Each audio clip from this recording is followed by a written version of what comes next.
Nature walk.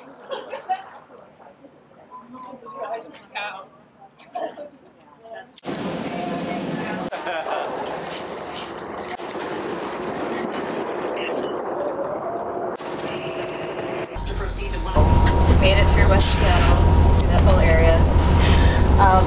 Right now, what is the body of water that we're heading over?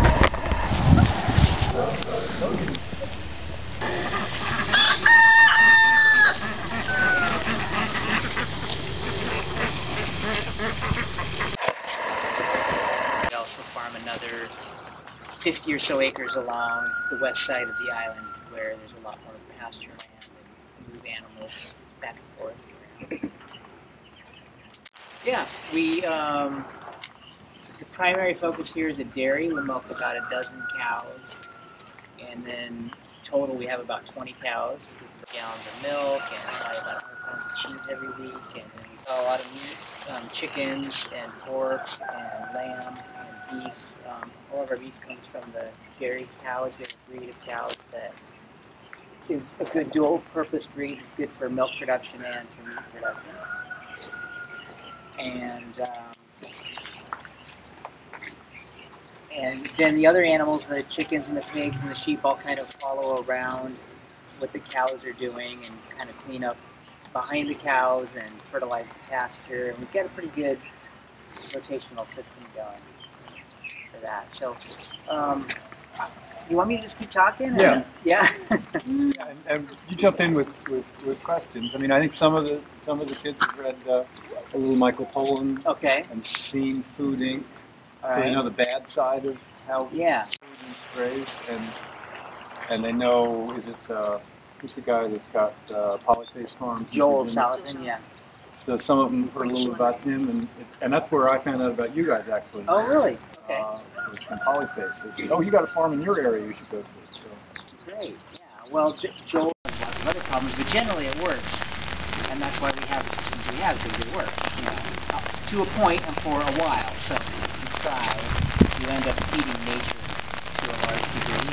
So basically when you are supporting a small farm, big plowed field, but then the grass and the pasture plants really thrive in. So there was a lot of this farm that was just nothing but big, huge, overgrown thickets of brambles and saplings all along the north side here and all along the south side.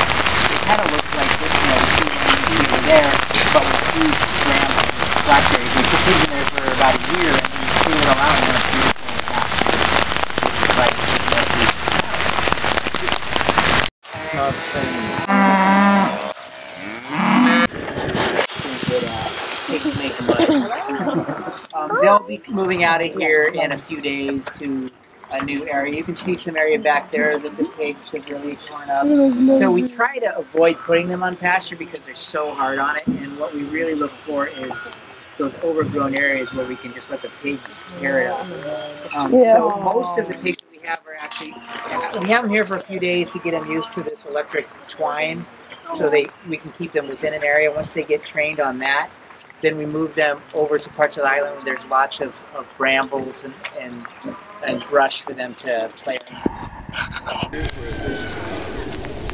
Wide as this area is just overgrowth, and they tear it all up, and then the grass comes back.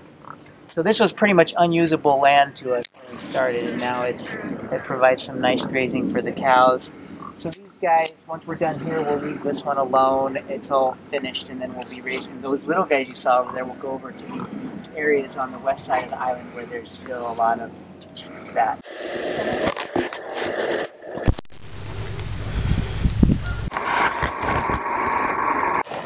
That's what we do here. Here's some cheeses that are being pressed currently.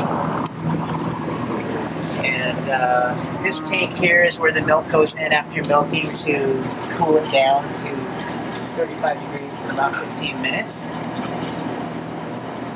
And yeah, so that's the dairy kitchen. And like I said, we make about 100 pounds of cheese, bottle about 200 gallons of milk a week. So that might have some implication on your numbers that you're trying to figure out. What kind of cheese? We make a tome style, which is a kind of a, it's Well, it's this size of a wheel. It's kind of a firmer style, similar like a Swiss or a Swiss Mountain style cheese. Anyone else want to try it? Do you remember how Oh, you giving them butter? That's my love. Crazy spring butter? Dead ends. You want to try it? I already tried it. Thank you. Is there anybody who has a pressing need to get a ride? Anybody injured or? Alex, what's the taste? It's nice creamy buttermilk taste.